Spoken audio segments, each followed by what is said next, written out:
Solving proportion. So each proportion, lesson 1-6. Number 1, find the value of the p right here. So you're doing the cross product, which means that you 6 multiplied by 10 divides 1.5. You will have the value of p. Let me repeat. 6 times 10 divided by 1.5. You get the value of p. Number 2, 44 times by 5 divides 11. You will have the value for p. Again, 44 times 5 divides 11. When you get your answer, you put right here. Number 3, 2 times 0.7 divide by 0.4. You have w. Let me do this part for you. 2 multiply 0.7 and then you divide 0.4.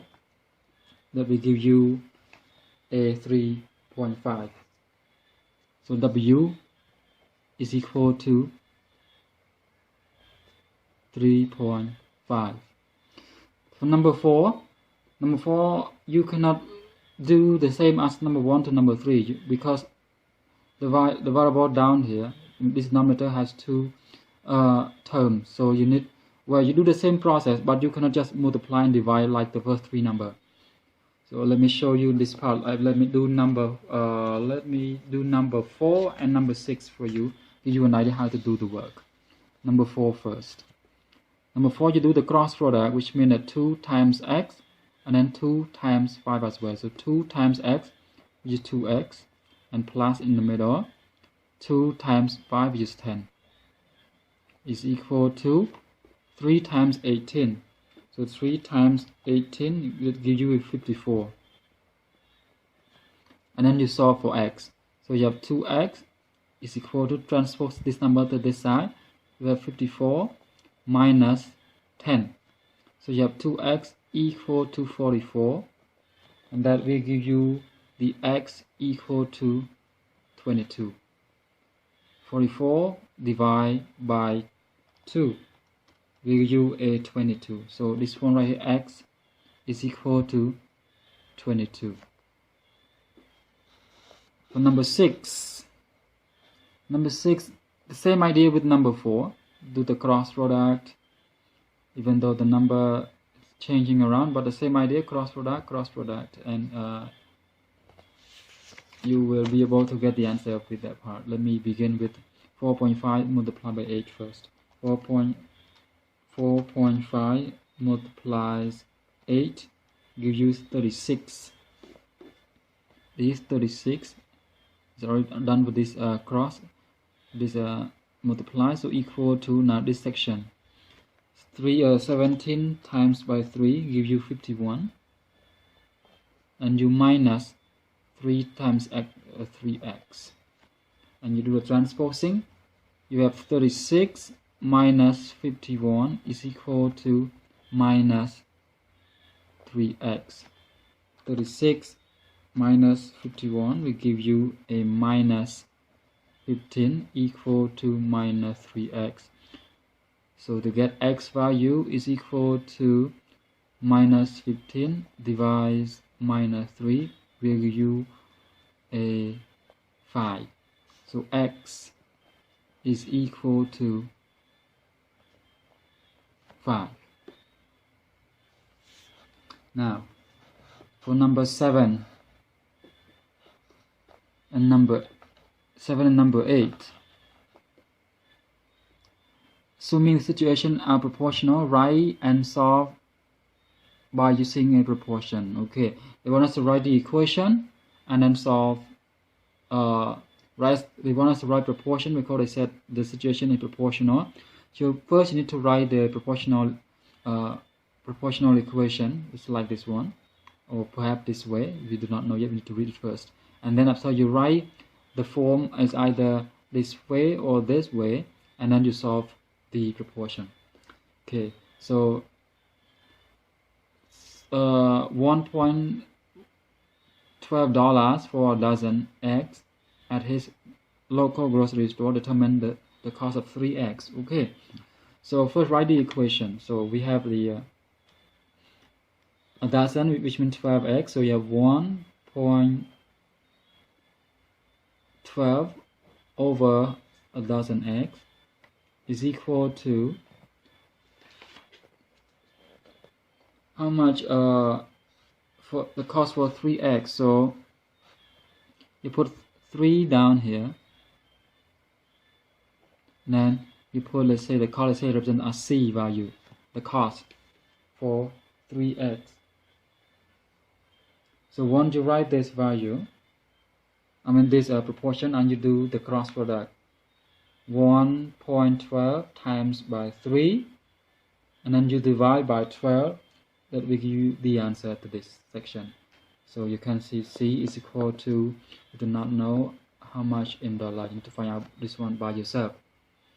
So again, 1.12 multiplies by 3 divides by 12, and your answer we as in dollars, perhaps $2, $3, or $1, 0 point something dollars, we do not know.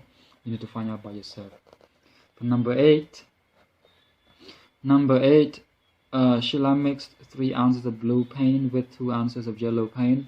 She decided to create 20 ounces of the same mixture. Okay, how many ounces of yellow paint does Sheila need for the new mixture? Right. So let's say the mixture of the paint, the mixture is 5 pounds. When 5 pounds of mixture, there are 2 pounds of yellow. 3 pounds. Ounce. Mistake.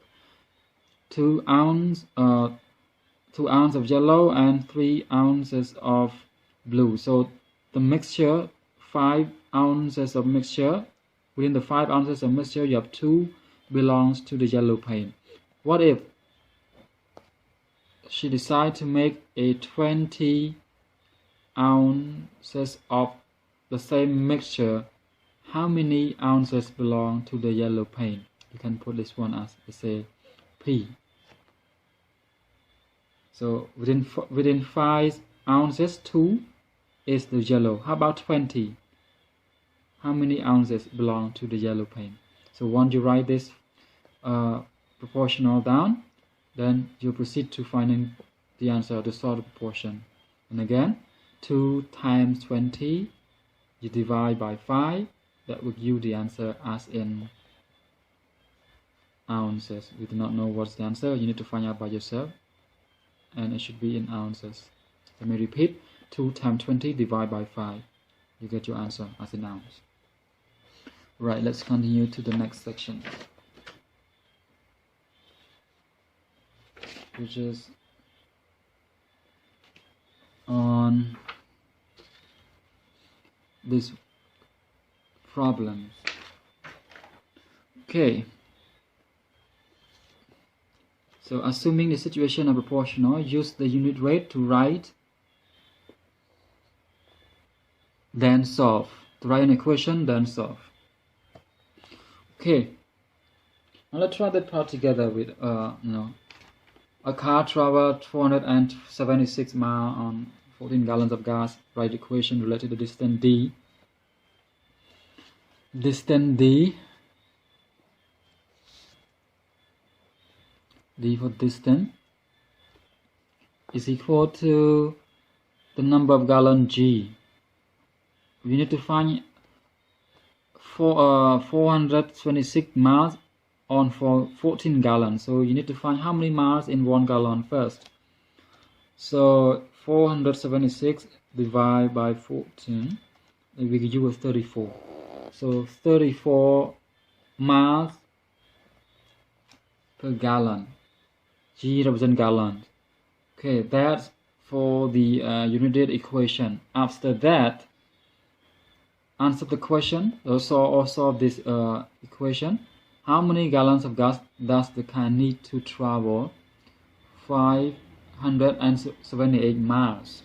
So to solve the problem, this is the distance D. So you represent you just inserting the value for the D. So 578 is equal to 34 G. To solve for G, using 578 divide by 34. So 578 you divide by 34, that will give you a 17. So G is equal to 17 gallons.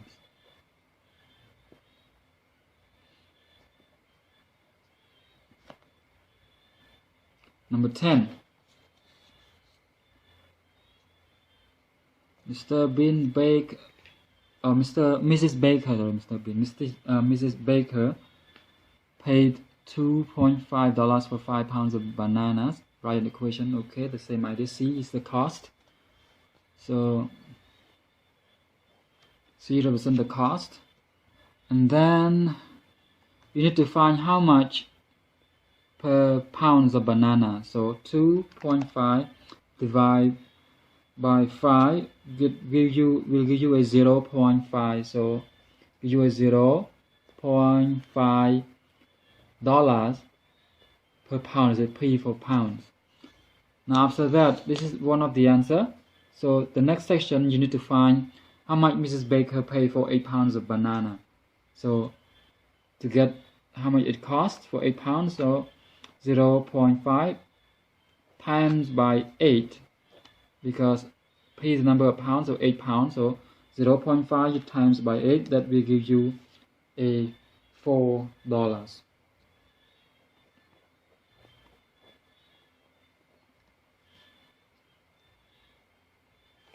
Now the other number, which is on number 11, Jeremiah is saving money for from a tutoring job. After the first 3 weeks, he has saved $335. Write the equation. Assuming the situation is proportional, write an equation using the amount saved as, okay, as the amount saved. W is the number of week. Okay, $135 for 3 weeks. How much in 1 week? 135 you divide by 3, that will give you a $45 per week. So $45 per week, which is W. That's one of the answers. After that, you solve the problem. How much will Jeremiah save after 8 weeks? Okay, you simply multiply W, multiply 45 by 8. So S is equal to $45 per week and multiply by 8 weeks. Multiply by 8 weeks, that will give you a $360.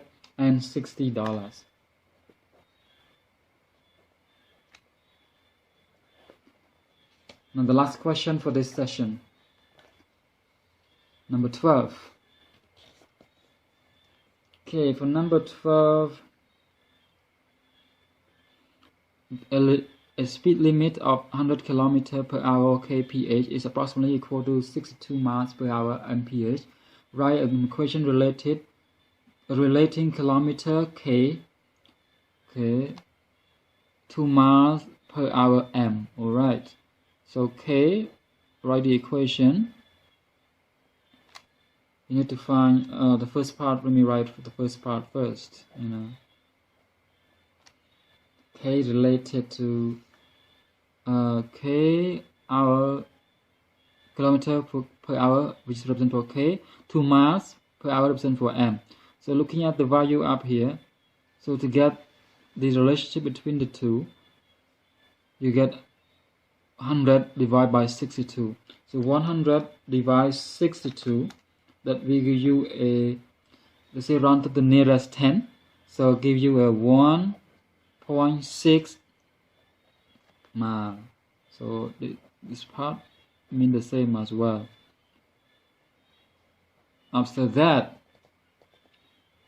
predict, should be then, this one, then predict the following measures around to the nearest 10.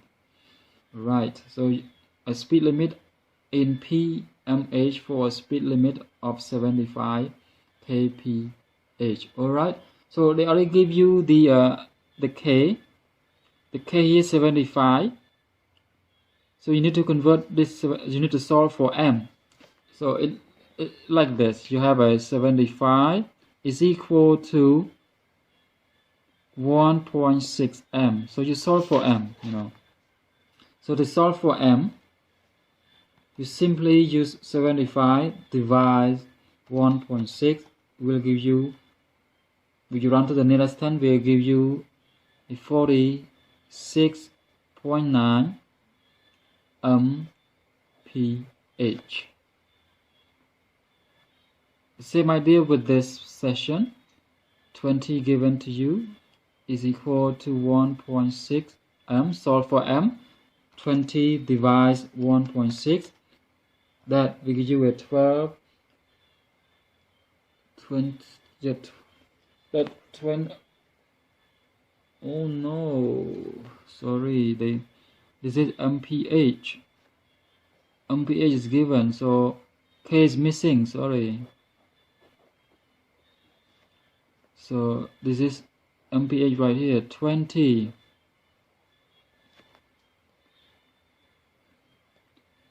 So you simply multiply this together, 1.6 times by 20 will give you a 32 kph. Lesson 1-7, constant rate of change. Find the constant rate of change for each table value. Okay, let's find the difference between these two first. This is difference is 6. This one here, difference is 1. After you have that, after you find the difference between the two, you do between the two value, right? I mean this value here, the domain and the range. Then you do the division. The domain, the range over the domain, or the dependent variable over the independent. So 6 divided by 1, 6 divided by 1, 6 divided by 1. Since they are constant like this, so yep, the constant rate of change will be a 6 meter per second.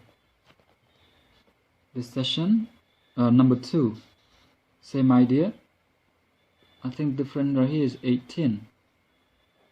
So 54 divides 54 minus 36, also 18. This one also 18. This is 2,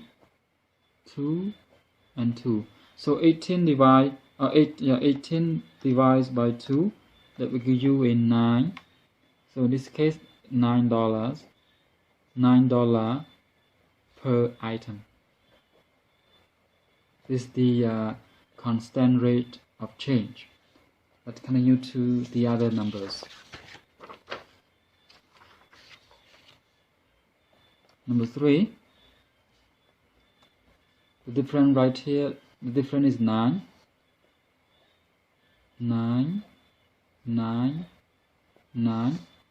and this is 1.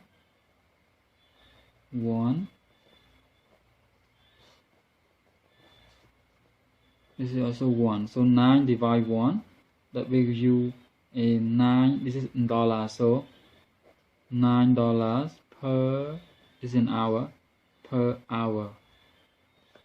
This is the cost per minute. So you do the same way with the difference between the two. So you have 53 minus 38, 15, 68, 68 minus 53, this is 15, this is also 15. 1000 to 1500, this is 500 different, 500 different, and 500 different. So 15 divided by 500 divides 500.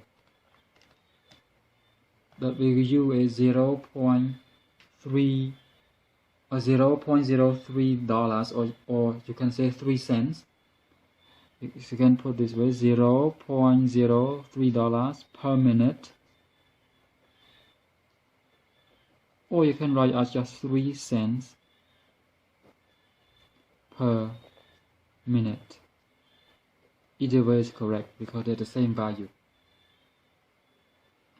Right. Now let's move on to the next number. Use this graph to find the constant rate of change and explain what 0.00 and 6 and 72 represent.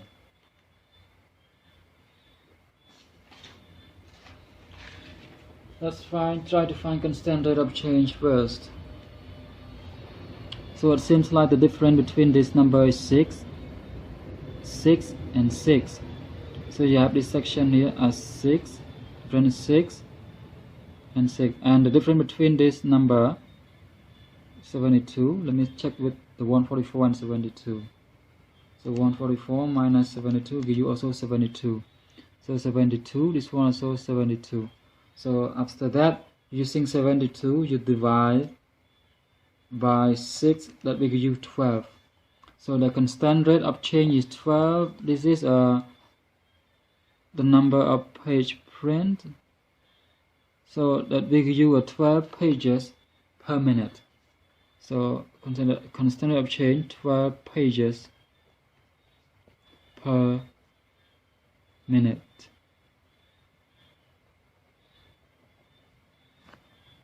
Now after that, what is this point represent? I want you to listen carefully.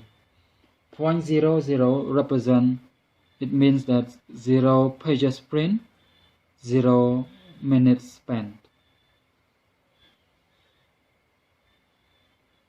Let me repeat.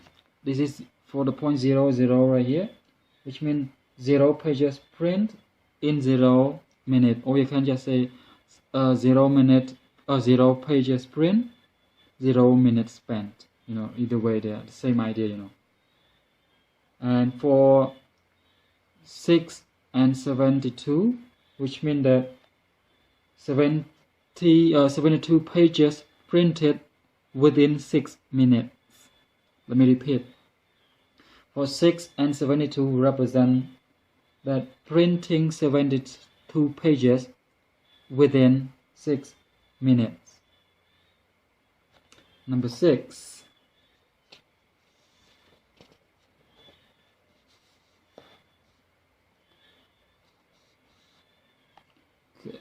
Right, you need to choose between the two. Now, which family average fewer miles per hour? Right, you have the distance of Guzman family and the graph which is belongs to the Hashimoto family. Okay, so the graph, the table belongs to Guzman family, and the table here, let me repeat. The table value belongs to Guzman family. The graph belongs to Hashimoto family. The question, which average speed is fewer in miles per hour? Now let's find the constant rate of change of each family each family trip first. So 135 minus 90, the difference here is 45, and then 180 minus 135, so a 45. This is 1, so for Guzman family road trip, the average is 45 miles per hour. Now for Hashimoto family, this is gonna be a 180 because it's 60. So from here to here, you see that this is 120 within 2 hours. So you can see 0 miles, 0 times, but when within 2 hours they travel up 220 miles. Within 3 hours, 180 miles. So from here you can see that they travel 60 miles per hour.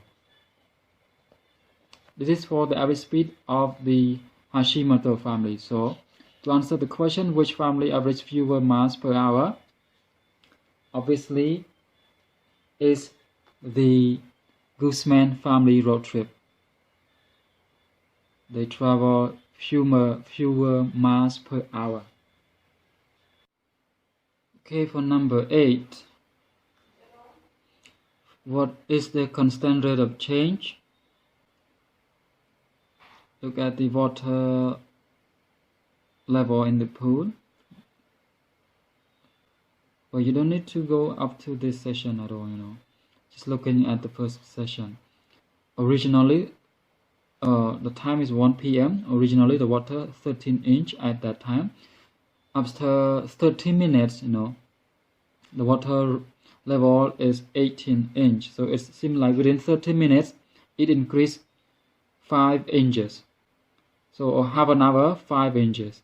So what is the constant rate of change? You don't write 5 inches for half an hour. No, you have to write 10 inches